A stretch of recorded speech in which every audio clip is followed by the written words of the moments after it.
I'm Dylan Pierce and I paint watercolor.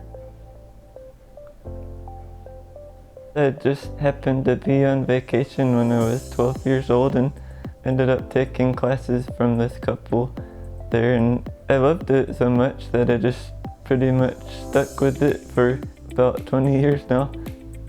Being on the cover of the Art of Watercolor magazine was so encouraging. The International Watercolor Society magazine put one of my paintings on the cover too.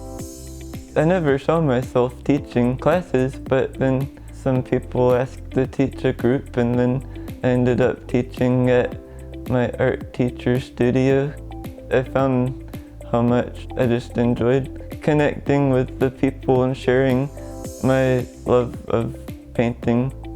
The online course, it's new paintings regularly, and it's a video you can watch and paint along with me.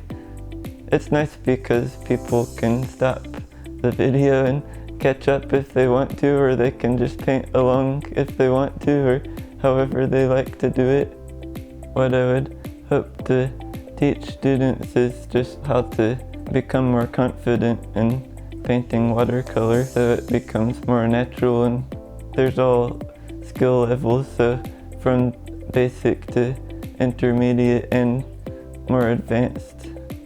If you'd like to find out more about my online classes, you can just click on the link below.